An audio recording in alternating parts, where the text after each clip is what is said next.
Mama yako ni ngapi? Yangu iko miezi 2. Hata yangu iko miezi 2 na ndisikuwa ni walia katazenda. Mimi hata nashindwa. Lakini acha basi nikwambie kitu mimi. Huyo mwanaume huyo mwenye anaitwa Charles Alanika. Wale hivi wangu atajua.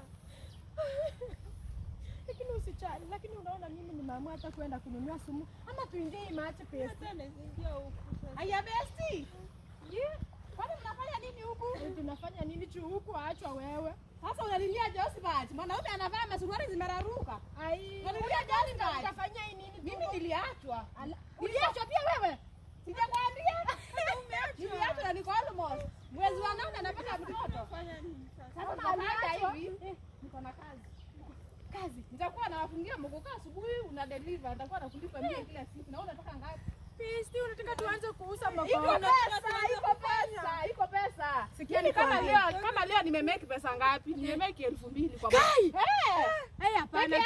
Uko sure? Lakini unajua nyinyi hamkuenda university. Unajua mimi nilienda university kitu gani ambao umeachwa kama ulienda university? Unadhani nitaenda kwa nini? Nikujua ajibu baya nguo nyingine. Haya, tena ndio sababu. Sasa basi tufanye hivi, niko na hiyo deal. Nyinyi mchague kama tutaenda ama mtabaki kulia. Mimi naona tu niingie maji. Ni tu tuingie kwa maji. Fikiria kwa sababu ya Joseph huko kwa mkoko utapata watu. Lakini wako alikuwa na kari. Alikuwa na kari na alikuwa na pipi. Mbona uliingia box? Mimi hata sijui kulienda aje.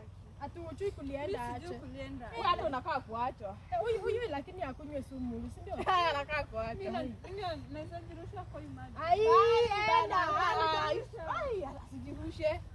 Tuko na deal. Tutampea deal. Basi kabisa sasa. Uko sure Wewe kwanza atakuwa nakupea tips ya 10 juu tumejuana kitambo. Huyu ni 5 bob.